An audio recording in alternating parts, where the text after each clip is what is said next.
Trader Joe himself was born Joe Colomb in June of 1930 near San Diego, California. His father was an engineer for an aircraft manufacturer, and his mom was a teacher, and he grew up not eating cute little eccentric foods, but as the New York Times called it, New England boiled dinners and bacon fat heavy, quote unquote, Southern suicide cuisine. What? This is I see what that means. If I had to pick between being a farmer in Mexico and growing up as a New Englander eating boiled meat and pork fat or whatever. Farmer's got it going on.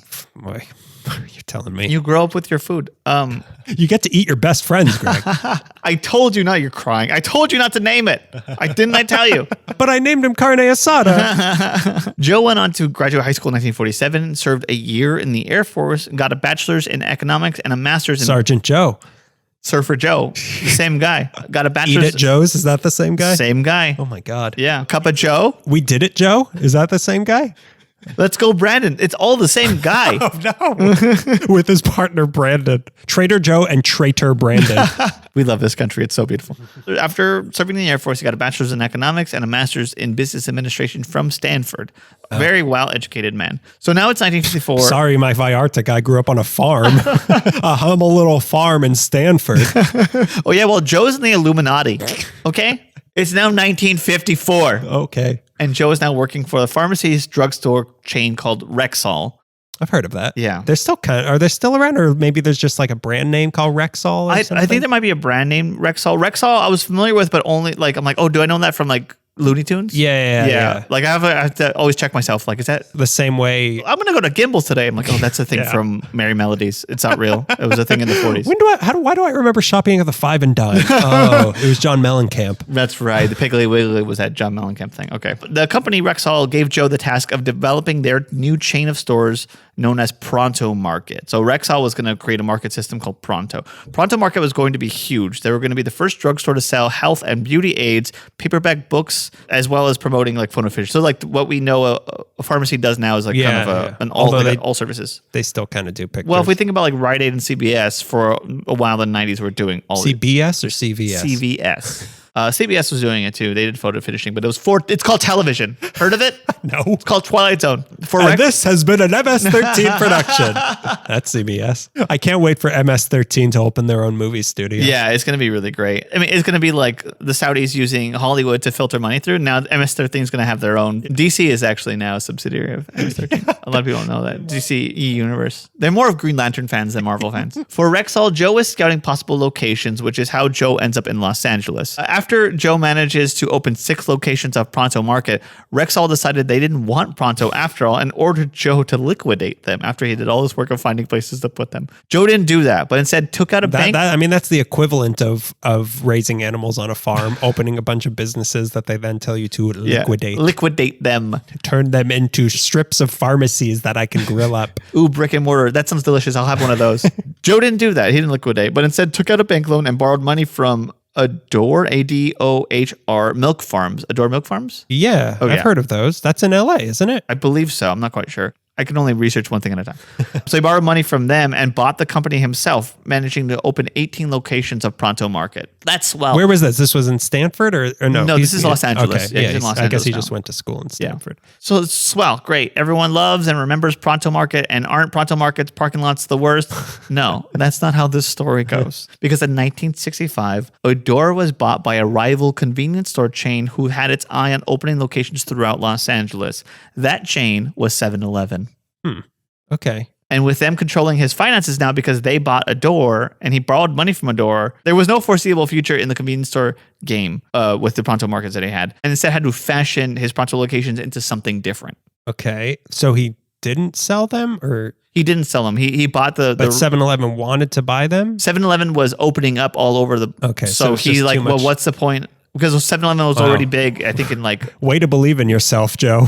I forget if they're from Nashville. I think there's somewhere maybe in Texas or one of the Southwest is where 7-Eleven starts. Texas? Nashville, Texas, yeah. I forget where they originated from, but they had already become popular. So coming to Los Angeles, he's like, well, how am I going to compete with 7-Eleven? The first sign of trouble, and he jumped. Well, I mean, not wrong. You can't compete with 7-Eleven unless you're AM/PM.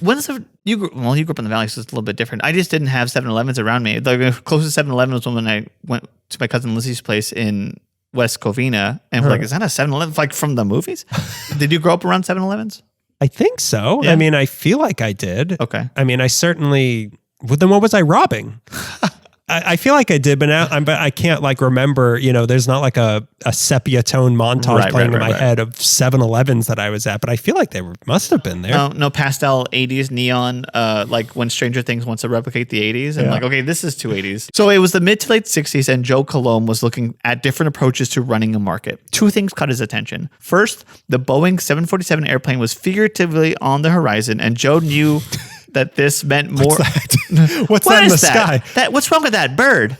So Joe knew that meant more Americans would be traveling and would become exposed to exotic foods from other countries. That was a thought he had. Okay. Probably based on an article. This was the 50s or 60s? Mid to late 60s. Okay. Whereas the 747 was just taking more people places. Right. And it become more commercial. The second thing was that education levels for the average American was increasing. So young, smart, culturally curious Americans, they can go to regular supermarkets, but a specialty store would do really well with this emerging demographic of smarter, younger Americans. Huh. That's really interesting because there is a connotation in the word of Trader Joe's of like, that's a rich, elegant store, which isn't. It isn't. Like it's arguably one of the cheaper places It's to get affordable. stuff. But that's an interesting thing that kind of stuck around if their goal was like, we're the highbrow grocery store, and it just kind of stuck. Yeah, it is absolutely a thing before he even opened the first market. He saw his demographic. And this entire story, I think, is shaving down his specific demographic of who shops here. Yeah. And I feel like they've figured it out. You must have gone to state. You must be this educated to eat this knockoff. I think he said, I mean, I'll get to it, but I think the demographic is like waffle. Overeducated, which doesn't mean smart. It just means like you're very educated, but you also are poor, working class. So it's like people who drink wine, but it's $2 wine. Right. Instead of beer. Right. Yeah. It's us poor people who want to seem rich. Yeah. And then the rich people who want to seem poor. The illusion of middle class, which there is no. And a secret. Okay, so those were the two things he was thinking about when thinking about what kind of market he wanted. And there was a secret third thing he thought of was that the more education people had, the more alcohol they consumed. The worse they can park. The smaller the parking lots will be. The more educated, the more alcohol they drink. The more education people had, the more alcohol they consume, because as we all know, there's nothing more depressing than knowing things.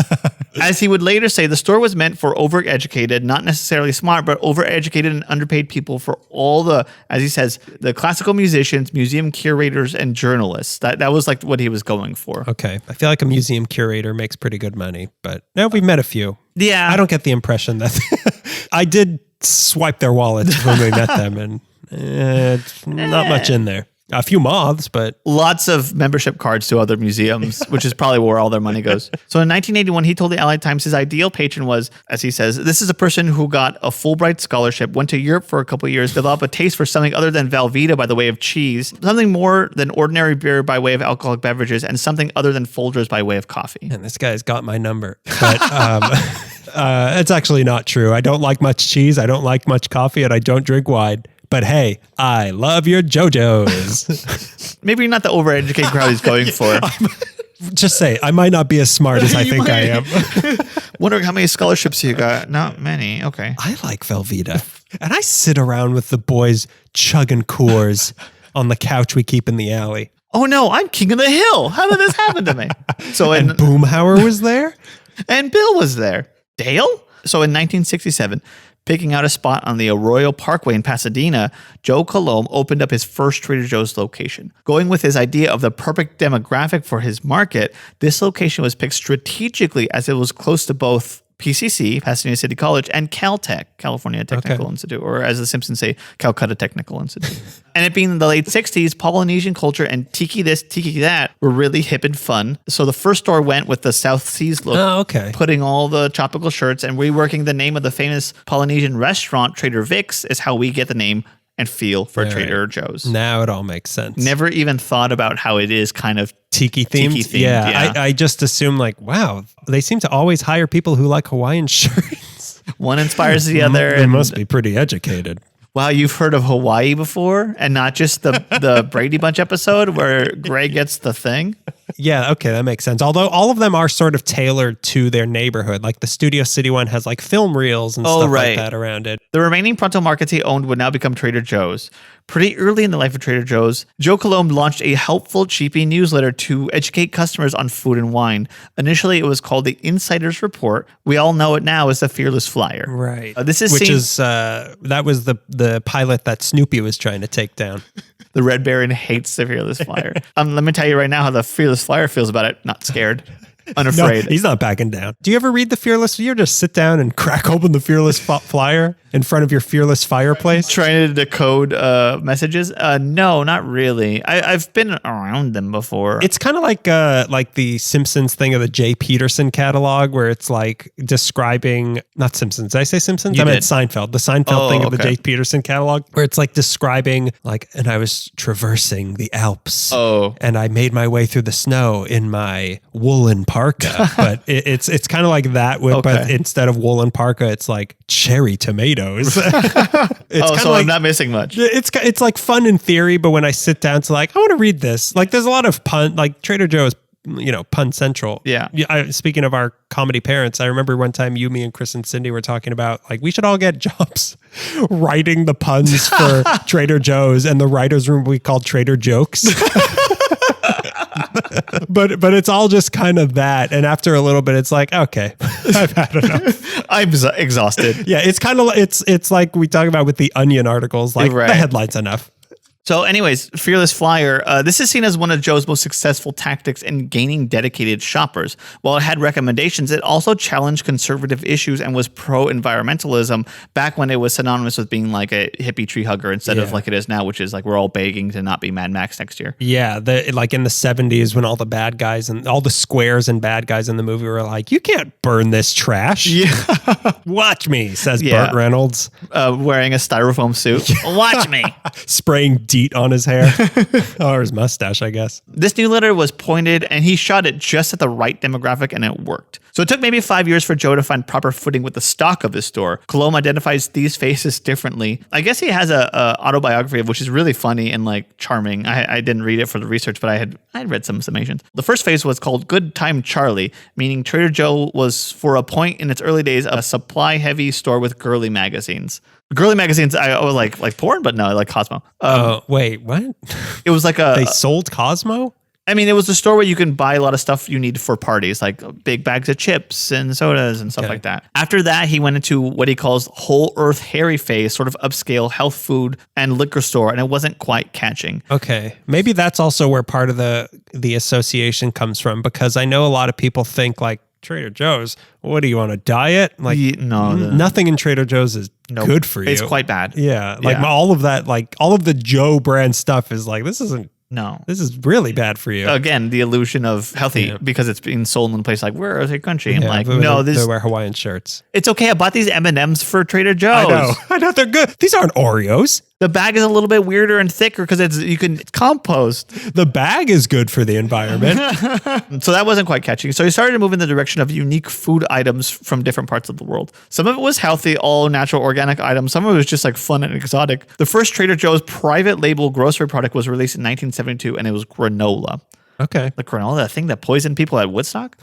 I eat their granola. Do you? I do. You're the type. Call me an overeducated, underpaid crunch boy, but I eat granola. Overeducated, not that smart, overpaid crunch boy. Overeducated on paper.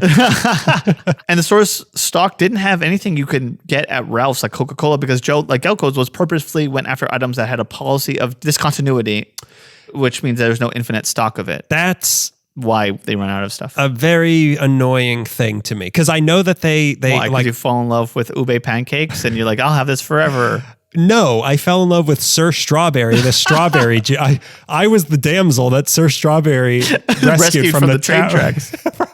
From those medieval train tracks. I let down my straw from the tower I was being kept on, and Sir Strawberry climbed up. But it was a strawberry juice, and I used to drink that all the time as a kid, and it was so good. And it's probably hasn't been around in 20 years, but it was so good. But they do that all the time. Yeah, I feel like we all have one thing. Like I think Ada has like the lost love. Yeah, I think they were like pistachio nut cookies, if I remember correctly. And she's like, I went one day and they weren't there. Like it's literally like a friend died.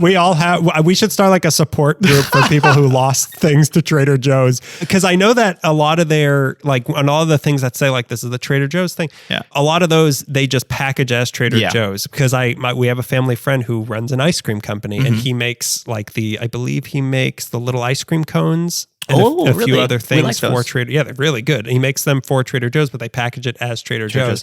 So that makes sense that like Trader Joe's Sir Strawberry was probably this like struggling strawberry juice company that like closed down 20 years ago. Well, you got a cute little item there. What if we bought all of it? Yeah. And then just we made you a lot of money, but not enough money. But not enough money. So that's what they were doing. And I'm not quite sure, like other than just creating shelves that were wholly unique, but it resulted in like we're talking about like customers falling in love with stuff like ube pancakes, and now I have only like a cup full of ube pancake and one pancake. You're making it like you're cutting it with regular pancake exactly mix. Yeah. I'm adding water to it. It's like it'll grow. It's not even ube in it anymore. The final phase of Trader Joe's transition was referred to by Colum as the Mac the Knife phase, when it kills a girl and is very musical about it, and it had a lot to do with the Trader Choke. It had a lot to do with the 1976 California law. If I read it right, California legislators deregulated the supermarket industry, which previously was subsidizing the sale of milk and liquor, which mom and pop shops relied on. So once they regulated the supermarkets, it became impossible to compete with them. So just like Galco's, Joe Colom had to get creative in how he stocked stores. So he rejected the average convenience store stock and instead went for value-oriented, hard-to-find, trendy beers and wines, as well as making more Trader Joe's brands food. Trader Joe's was already the home of an inexpensive, unique wines and imported cheeses and coffees, but now they were expanding their shelves to stock nuts, pastas, fish, veggies, and pre-made meals and snacks. Because his demographic, too educated, too poor, was locked in already, this move was a success. Colom also started doing 1-minute broadcasts on KFAC, the classical music station, where he discussed fine food and wine, and would close out his broadcast with, "This is Joe Colom of Trader Joe's." This helped immensely in raising the profile of the store to his key demographic, classical music dweebs.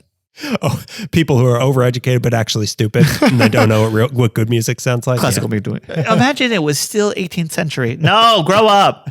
Be dumber. Be like me, dumber. At this point, Trader Joe's was doing pretty well, and in 1979, Joe and his employees, who had a 45% ownership stake in Trader Joe's, sold the market to German billionaires, the brothers Karl and Theo Albrecht, who are the men behind Aldi supermarkets. Oh yeah, I remember that. Trader Joe's is actually owned by Aldi, which I haven't heard a single good thing about Aldi. Oh, Aldi's great. Oh, is it? Here's your one single good thing. Aldi's great. I mean, it's kind of like a war zone at times. Like there's no employees there, right? It's German run, so it's like a war zone. No, there's employees. There's very few employees because to keep costs down on everything, there's like few employees. You have the lights are off. The lights are off. The doors are locked. There's no food. But if you're a customer there, you always also work there because it's the communist. They play no music in the store because you have to pay for the rights to the music. But they have really good stuff for really good prices. I mean, what, you're going to the grocery store to cut a rug? No, it's just so funny that that's a choice. Like all the other supermarkets are like, we'll make it a little more enjoyable. You're not getting those prices, Greg. You are not getting those prices. We have a one-man band performing original music in the corner. He's our cousin. Like Elliott Smith type, like singer-songwriter song that are really sad between the bars, and it's just like, oh, you shop to that. I could shop to this. I could shop to this. Yeah, Aldi's great. Okay. Aldi's greght. One person has told me that Aldi's is great. Colom stayed on as CEO and continued to perfect Trader Joe's shelves and demographic. The Fearless Flyer became less environmentally aggressive and more entertaining and helpful, with more puns, and with suggestions and health tips. Colom kept his eye on interesting and affordable store items, as well as stocking hard-to-find beers and interesting wines. To keep prices low, he was continually changing inventory items, making it was frustrating because the stock was always changing, but he was always choosing affordable and interesting choices, ensuring people's attentions and interest. So like things were always changing, like, oh, I used to eat this thing that I love, but now there's a new thing, maybe I'll try that. So it's always like, because it was always changing, it was always but the reason it's always changing is because these companies that he was sourcing them from didn't have a full infinite stock. Yeah. That's so weird. Yeah. It's weird to make that choice, but I guess like he's thinking the whole time, like, I want the stocks to constantly be changing, because the store space is actually pretty small and you don't know that till you're in there and you're just trying to stuff. I want people to hate this. I want people to I feel. want people kind of angry all the like parking is hard at every single Trader Joe's I've ever been to. And like as I experienced when I was trying to read about Will Smith hitting Chris Rock, there's nowhere you could just stand still in a Trader Joe's. Yeah. Any other market there's enough space where I could stand still and read a tweet or decide on something. But at Trader Joe's, you're always in somebody's way and somebody's always in your way. And everything's at a weird like diagonal. Did the cabinet of Dr. Caligari design this place? Like why is everything at a weird They're trying to keep ghosts away. Because ghosts notoriously can't park in small spots and they hate diagonals. The store locations continue to expand, even though the size of the average store, as I was saying, did not expand, staying within the range of 6,000 square feet, which is crazy small and can times be create a fight. Fighting space. Yeah. But a smaller space was cheaper. A great deal of advertising came from the in-house newsletter, which by 1985 finally takes on the name Fearless Flyer, and the private label for Trader Joe's. All these things combined to keep profits coming in. It was actually pretty affordable to run a Trader Joe's. By the end of the 80s, Trader Joe's was very successful, taking in $150 million in sales from about 30 locations between LA and San Diego. Joe Colomb was now in his 60s and decided to retire. He handed his position in Trader Joe's off to a man named John V. Shields, who was just as old as Colomb was, which I don't know why. Like, I'm 60. I'm going to give it to my friend who's also like 58. the next generation. Yeah. But the two had known each other for about 40-something years, going back to a fraternity at Stanford. So they were old friends. Shields was a man who... Last time I saw him, he was 20. butt chugging some beer. Some brewskis. Shields was a man... To butt chug or not to butt chug. Shields was a man who made great strides in department stores, and when Colomb plucked him, he had been working at Mervyn's. I guess 4 Mervyn's. Together, Shields and the Albrechts could lead Trader Joe's into the 90s. By this point, Trader Joe's started pushing out of Southern California, first to San Rafael in North California. Then they opened locations in Arizona, Oregon, and Washington. By 1996, there was Trader Joe's on the East Coast in Boston, D.C., and New York, continuing the vibes and stock that Colomb established. And not only was the company expanding locations, but also the shelves. By this point, mid-90s, they were bringing in $500 million annually and had about 1,500 items in stock, with some items from Hungary, Czech Republic, and the Caribbean, like really, really exotic food. The group purchased $1 million worth of wine from Napa Valley Mahali Winery, roughly 240,000 bottles of wine at a bargain price. They wanted the Mahali brand, which was known for making sake at a winery. They would buy the stock and then sell the bottles cheaper than the markets could, which is like... So like a liquor store would sell the same bottle of wine for $8.50. Trader Joe's would sell it for $2.99, which ensures people would grab probably multiple at a time. So you're making probably about the same amount of money by selling it cheaper. Because nobody's going to go to the liquor store like, I got 2 bottles of this, but you can go to Trader Joe's like, well, it's cheaper. I can get 3 of them now. I can feed my addiction. And they go for a drive. They did the same type of deal for 3,000 bottles of a mid-level Chardonnay, and it worked. So suddenly it became a business practice of buying like a whole winery's worth of bottles and selling it for way cheaper. The most well-known wine from Trader Joe's, to the point where they almost the names became synonymous with each other, was Charles Shaw wine, or as was traditionally known, Tubukchuk, a brand created by Fred Franzia that would sell bottles of wine at Trader Joe's for $1.99 in 2002. Who's Charles Shaw then? I don't know. I looked into it and I couldn't figure it out, but I remember the story is like he was getting a divorce from his wife. It was getting pretty ugly, and she got half of the winery sales, so he decided to sell it cheaper so she didn't make as much money, which was the story I remember hearing. But it was created by this Fred Franzia guy, so I don't know who the Charles Shaw is. Yeah, maybe is the guy his wife was remarrying. Yeah, you like Charles Shaw? Now everybody loves Charles Shaw. Oh, and it didn't work out. Oh, I'm sad. Oh, boy. I'm even more sad than I was. Oh, but he's cheap. That's why people like him. But Two Chuck Buck Chuck is now actually $2.99. It's $3 Charles. Got it. I had a blank space for right a pun here, and I never did. It's okay. That's just put Daniel will take it from here. Daniel will spend an entire night trying to perfectly craft this. No, I got it. $3 Charles. No, take another swing at it. Around this time, early 2000s, John Shields retired from Trader Joe's, and Dan Bain was put in the place, which is a funny name for somebody who works at a Trader Joe's, but whatever. With Bain at the helm, Trader Joe's would go about eliminating GMOs from their private label food line. So no more GMOs in any of there. No more genetically modified food in any of there. There's nothing wrong with genetically modified food, Joe. Get over it, Get Joe. over it. Read the science, Joe. People like it. I love big tomatoes, and I cannot lie. I love genetically modified butts, and I cannot lie.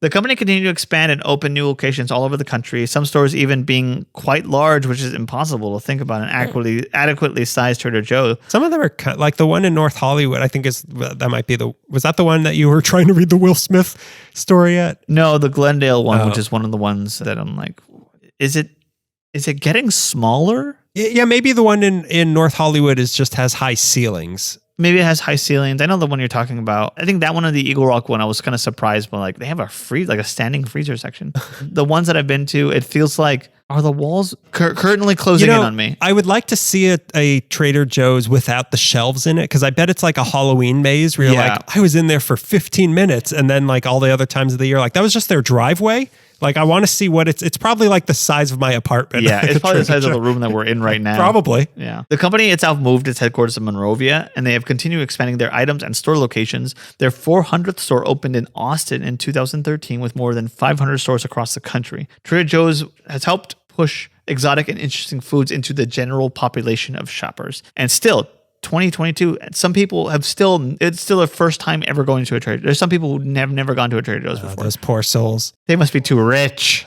They're too educated or uneducated. And as of 2022, Trader Joe's sales are up in the billions. And this is from a supermarket that does not aggressively advertise and acts like it's a humble little mom and pop supermarket. It's like In-N-Out, the In-N-Out effect, where like, I guess In-N-Out does some commercials, but it's like, you know who we are. Yeah, you get it. They also don't have coupons or like a rewards membership or anything like that, which is kind of frustrating. But at the same time, it's like probably how they keep their prices the way they are. It's affordable enough, and they have such a folksy thing about both of them. In-N-Out too. Also, shucks, we can't give you a discount. What if you we only made $1 billion this year? What if you act real nice and whisper? We'll put mayonnaise where we don't usually put mayonnaise. We'll tell you where we found Sir Strawberry, your long lost love. I killed her 30 years ago and buried her. Everything at Trader Joe's is about $3 or $4.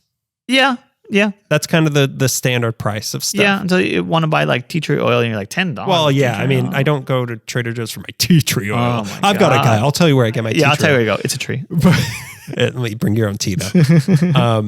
Like any of like JoJo's, I want to say are like $3, like their tortilla chips or like $2-3. Like everything is kind of $3 or $4. Yeah, within a range of each other. It's pretty nice. And like I was going to close up right now, that brand identity, along with unique choices for locations, fun and interesting products that cater to the exact demographic, overall friendly staff, and low prices, it makes shopping at Trader Joe's more than a choice of where you're getting groceries. It's like a character trait. Like my personality is I shop at Trader Joe's. Yeah.